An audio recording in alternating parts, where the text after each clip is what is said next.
আমি হয়তো এখানে আর থাকছি না ঠাকুর মশাই। মানে? লেখাপড়া তো শেষ করেছি, এবার চাকরি করব। কোথায়? মানে কত দূরে চাকরি করতে যাচ্ছ? এখনো ঠিক হয়নি ঠাকুর মশাই। আমি কটা জায়গায় কথা বলেছি, যেখানে ভালো হয় সেখানে যাব। এই শহরে না? এই শহরে না, অনেক দূরে। তুমি তো ভালো ছাত্রী মা, তোমার এই শহরে চাকরি হবে না এটা তো আমি বিশ্বাস করি না। আমি আসলে দূরেই যেতে চাই ঠাকুর মশাই। ওই তো বুঝেছি, মানবিমান চলছে তো, ওই জন্যই তুমি যেতে চাইছো। তোমাদের এই মানবিমান মিটে গেলে চাকরিটাও আর থাকবে না। আপনি আমাকে ভুল চিনেছেন ঠাকুর মশাই। আমি যদি সত্যি অন্য কোথাও চলে যাই, সত্যি যদি অন্য কোথাও কাজে জয়েন করি, তাহলে আমি সেই কাজটা মন দিয়ে করব। আমি অন্য মনস্ক হয়ে কোনোদিনও কিছু করিনি, আর কোনোদিনও কিছু করবও না। যারা আমাকে আমার অসময় ডেকে নেবে, আমি তাদের ক্ষতি করে এখানে কিছুতেই আসবো না। তাহলে বরং তুমি চাকরিটা আর করতে যেও না। আমি জানি ওই চাকরিটা তুমি করতে পারবে না, আর নারায়ণ তোমাকে ছেড়েও থাকতে পারবে না।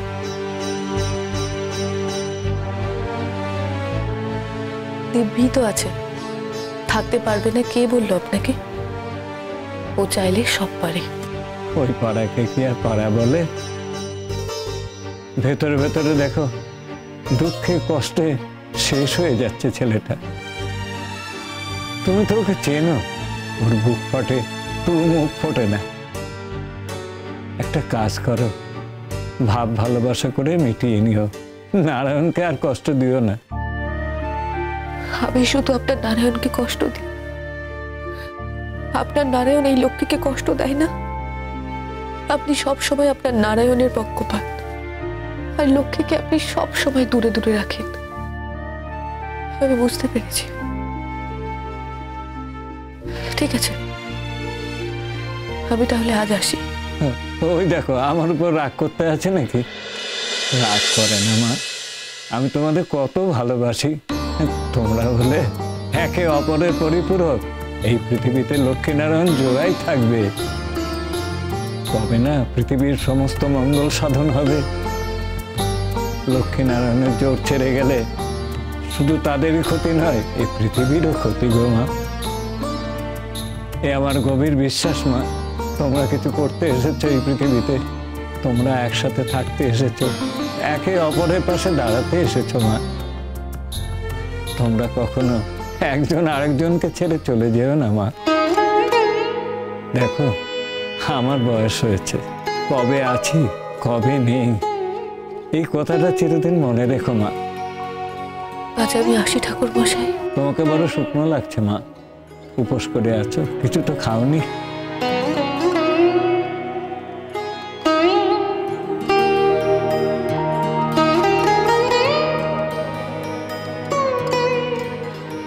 এই যে প্রসাদী ফুল দিলাম, তা কিন্তু তুমি যার জন্য পুজো দিয়েছ তার মাথায় ছুঁয়ে দিও, কেমন মা? ভুল যেন না হয়। নিশ্চয় দেব। আমি ওর জন্য এইটুকু করতে পারবো, নিশ্চয় করতে পারবো। আপনি একদম ভাববেন না ঠাকুর মশাই। আমি এই প্রসাদী ফুল ওর মাথায় ছোঁয়াবো। যদি আর কটা দিন বেশি বাঁচে মেয়েটা, আমার এর থেকে বেশি আর কিচ্ছু চাওয়ার নেই ঠাকুর মশাই। আর এখন আপনার নারায়ণ তার এই বন্ধুকে খুব ভালোবাসে। সে যদি পৃথিবী ছেড়ে চলে যায় তাহলে আপনার নারায়ণ খুব কষ্ট পাবে, আমারও খুব কষ্ট হবে ঠাকুর মশাই। দেখেছো মা, এখনো তুমি নারায়ণের কথা ভেবেই চলেছ। আমি জানি নারায়ণ সেই লক্ষ্মীর কথা একইভাবে ভেবে চলেছে। তোমরা যে একে অপরের পরিপূরক বলেছি না আমি? শত চেষ্টা করো, এই পৃথিবী যতদিন থাকবে এই জোর কেউ ভাঙতে পারবে না। আর যদি মান অভিমানের জন্য দূরে চলেও যাও, দেখবে অচিরেই তোমাদের কাছে ফিরতে হবে। আর যাতে ফেরো সেই চেষ্টাই আমি করব সর্বশক্তি দিয়ে মা। ঠাকুর মশাই, আপনার কাছে আমি কখনো কিছু চাইনি, আজ একটা জিনিস চাইব, আপনি দেবেন? হ্যাঁ মা, বলো না, তোমাকে অদেয় তো আমার কাছে কিছু নেই। এই যে আমি আপনাকে বললাম আমি দূরে চলে যাচ্ছি, এই কথা আপনি আপনার নারায়ণকে বলবেন না। না না, এই কথা আমি তোমায় দিতে পারবো না। যাতে আমার লক্ষ্মীনারায়ণের উপকার নেই, যাতে আমার লক্ষ্মীনারায়ণের অপকার হয়, সে কাজ আমি করতে পারবো না। নারায়ণ যদি আমার কাছে জানতে চান, তাহলে আমি বলবো তুমি দূরে চলে গেছো।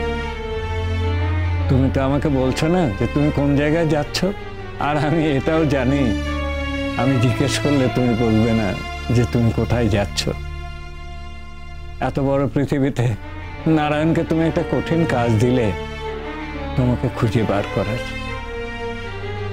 আমি জানি আমার নারায়ণ তাও পারবে। আবার একদিন তোমরা জোড়ায় এই মন্দিরে আসবে, আবার আবার নতুন করে পুজো হবে, আবার ধুমধাম করে পুজো হবে, তোমরা আসবে। তোমরা দুজনে একসঙ্গে আবার গান গাইবে, আমার মন্দিরে আলোয় ভরে উঠবে, আমার বাবার মুখ উজ্জ্বল হবে। আমি সেই দিনের অপেক্ষায় থাকবো মা। আসি ঠাকুর মশাই। এসো মা।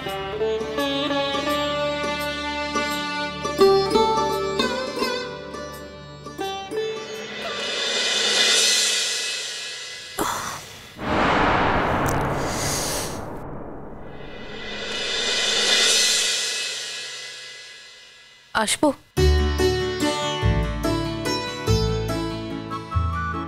মোহর, তুমি এসো এসো এসো এসো মোহর। বলছি শঙ্খ তো বাড়িতে নেই এখন। আমি তোমার কাছে এসেছি উর্মিদি। এসো না মোহর, এসো। আর আমি তো তোমাকে আসতেই বলেছি।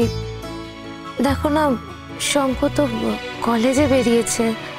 ও বললো অবশ্য তাড়াতাড়ি ফিরে আসবে, কিন্তু বলছি মোহর, কদিন ধরে না আমি সত্যি শঙ্খকে অনেকবার বোঝাচ্ছি যে বাড়ি ফিরে যাওয়ার কথা, কিন্তু এত অভিমানী ছেলে, ও কিছুতেই বাড়িতে ফিরতে চাইছে না, জানো তো। আমি কি করব আমি বুঝে উঠতে পারছি না। দেখো, আমার আমার নিজেরই ভীষণ খারাপ লাগছে যে শঙ্খ এরকম এতদিন ধরে আমার কাছে পড়ে আছে। আমার নিজেরও ভীষণ অপরাধ বোধ হচ্ছে, কিন্তু আমি কি করবো বলো তো মোহর। আমার কথা তো শঙ্খ কিছুতেই শুনছে না। উর্মিদি, আমি তো আজ তোমার কাছে এসেছি, তুমি কেন শুধু শুধু অন্যের কথা বলছো? তোমারও শঙ্খর ওপর অভিমান হয়েছে, সেটা আমি বুঝতে পারছি। আর অভিমান হওয়াটাই স্বাভাবিক মোহর।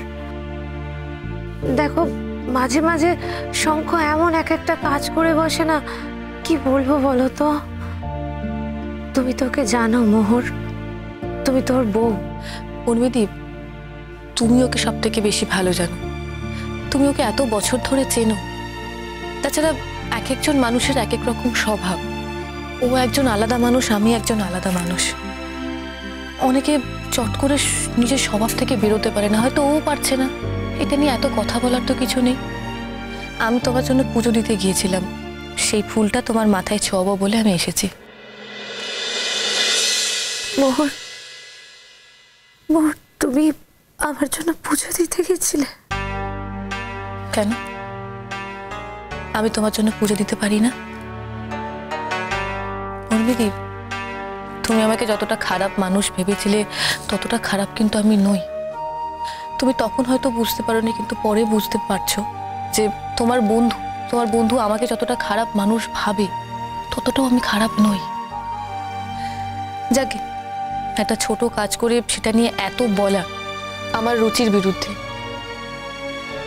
এসো, তোমাকে ফুলটা মাথায় ছুঁয়ে দিই।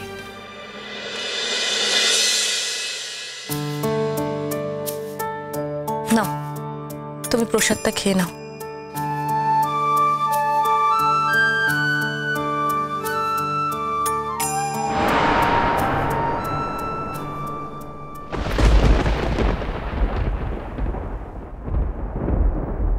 কি ব্যাপার, কি হচ্ছে এখানে? দেখো না শঙ্খ, মোহর আমার জন্য পুজো দিতে গেছিল মন্দিরে, তাই প্রসাদ এনেছে। যাকে সম্মানই করতে পারলো না তার জন্য আবার লোক দেখিয়ে পুজো করার তো কোনো দরকার ছিল না। শঙ্খ, তুমি তুমি এইভাবে ওর সঙ্গে কথা বলো না।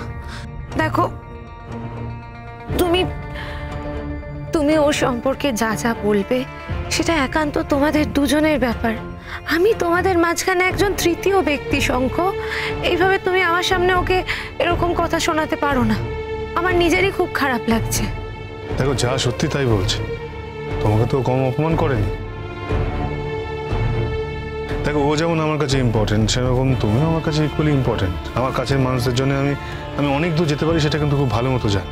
সেটা জানার পরেও দিনের পর দিন ও তোমাকে ডেলিভারিটি অপমান করে গেছে।